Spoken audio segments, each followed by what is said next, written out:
Bodø Glimt 2, Tottenham Hotspur 2. That was the full-time score in this evening's Champions League game. And I've got to say, I don't think Spurs were great again tonight. I think it was another poor performance overall. In the first half, we had a decent shape about us, a decent defensive structure, but Bodø could have easily went in 2-0 up at half-time if they buried their penalty. It was a good goal from them. And with the ball in that first half, in the words of Butcher from the boys, Spurs were diabolical. We couldn't knit together more than 2 successful passes in a row. The midfielders, absolutely horrific. Not one of them could carry the ball, could hold on to it, could play an accurate pass. I think the worst of the bunch was Bentancur. He was awful against Wolves, awful again tonight. Credit to Bodø, they were playing some lovely football, some real carpet football, but yeah, they were opening up that midfield like a can of worms, and Spurs just had no answer for them. Couldn't get out our own half, couldn't get hold of the ball at all. Really, really poor. Really, really poor. Second half started very similar to how most of the first went. We conceded the second goal. It was a great finish from Bodø. It really was, but once that goal went in the back of the onion bag, I didn't hold out much hope. Then Frank brought on Simmons in at number 10, which I've been calling for. I made a video about earlier today. And that's when Spurs started to rock and roll. Things were moving quicker. It was more one-touch football from Spurs. And we got a reward at the back end of the game. Now, Kudus coming on the right made a difference as well. And Paulinho. But Simmons in the 10, I think, was the anchor to that comeback. I really think if he hadn't come on, even if we made the other substitutions, we would have lost that game maybe 3-0. He completely changed the game, dictated the tempo, just started to drive with the ball, actually hold on to it, play it wide quickly, you know. Everything just improved when he came on. He's so much better in the number 10 than on the left. That's his natural position, and he made a massive difference. Credit to the boys for showing resilience at the back end of the game. I thought for the last 25 minutes we were by far the better team. All of the ball, all of the chances hit the bar. Some great crosses by Pedro Porro. Get a bit of luck with our second goal, but you make your own luck, and we did at the back end of the game. And yeah, looked like we were going to lose. We've managed to get a point, managed to get a result. It's not the worst result in the world. You know, it's a tough ground to go to, different pitch. And it's 4 points from a possible 6 in the Champions League. 1 loss so far this season. I think to actually appreciate what we're seeing so far this season, you have to look back at last season. 22 league losses, 17th in the league.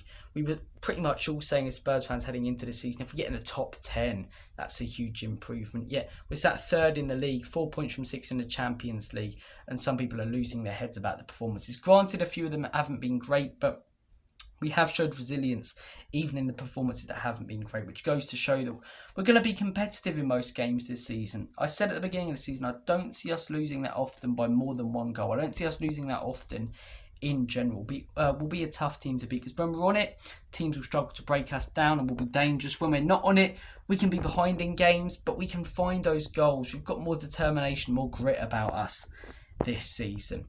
Now it's time for the criticisms. Richarlison, Bentancur, awful against Wolves, awful again tonight.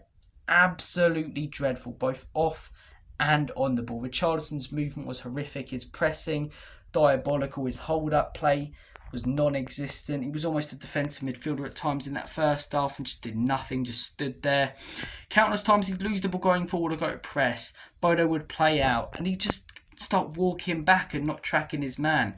And Bentancur, just absolutely awful. Couldn't get one pass right. He scored that goal that was disallowed, but apart from that, awful. Spence wasn't fantastic either, in my opinion. And I've got to criticise Thomas Frank as well. Am I overreacting about anything? No, I think he's the right man to take us forward. I think he's a good manager, but he deserves criticism for the Wolves game. I think he set us up tactically wrong. I think he set us up similarly here. I'm all for respecting the opposition. I'm all for respecting Bodø. They're no mugs. We know that. But they're not Bayern Munich. They're not Barcelona. You would have thought they were by the way that we set up, with literally 2 banks of 5 at times in that first half. I'm all for respecting them, but if you're trying to counter-attack the opposition with a low block away, Simmons is the man to start, because he can turn on it, take a few players out of the equation, and then we have an overload on the counter-attack. But started with Bentancur, Pape Matar and Bergvall. And when you do that as well with no Paulinho, you lack the physicality in midfield. So the midfield was just getting carved open like a Christmas turkey. It really, really wasn't. Frank got it wrong. At least he made the changes towards the end, though. I do get that he doesn't have great options on the left, so sometimes has to play Simmons there. But hopefully he starts to play Simmons consistently in the 10. And yeah, he did get his subs right towards the end of the game. He's made this team a lot more resilient at the back end of games. And as I said at the beginning of the video, 1 loss so far this season.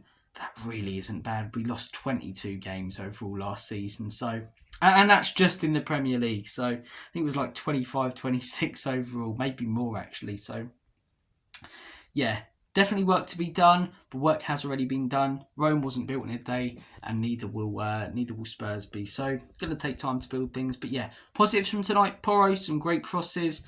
Simmons changed the game. Kudu's pretty good when he came on. Van der Ven, good header, good performance. Negatives: I think Frank got it tactically wrong, but no need to overreact. I think Bentancur, Richarlison, there is need to overreact. Sell them in January.